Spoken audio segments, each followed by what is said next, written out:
So guys, if you have a Chinese Webasto, the one like this, it could be 5 kilowatts or 8 kilowatts, doesn't matter. I will show you a fun way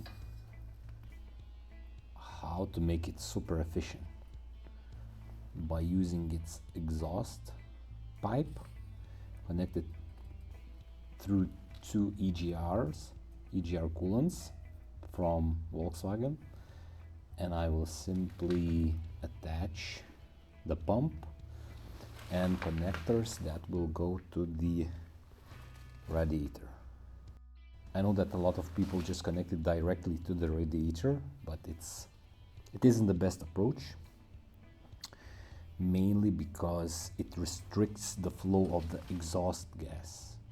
And this solution with EGRs, it actually allows the exhaust fumes to go freely, and it gives out a lot of heat here.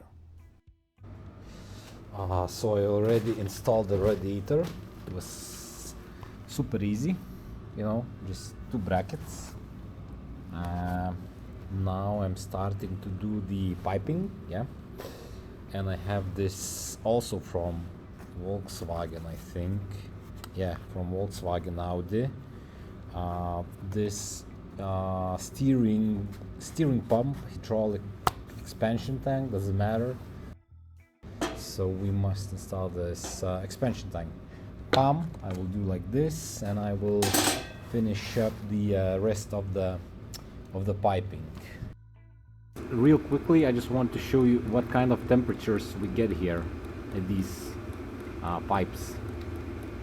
So this one is around 100 for sure, even more. That's a lot. And here at the end we get around 83, so around 40-50 drop. We'll see what numbers we get with the coolant being flown here.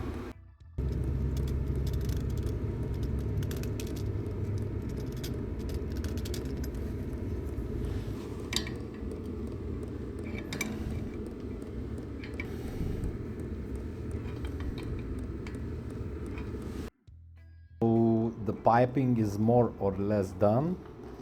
All I need is to get a new circulation pump. The piping goes to the radiator, blah blah blah blah blah. I will need to tidy everything up and also fix the Webasto into its place, because it's right now hanging on these bricks, just temporary. And that's it.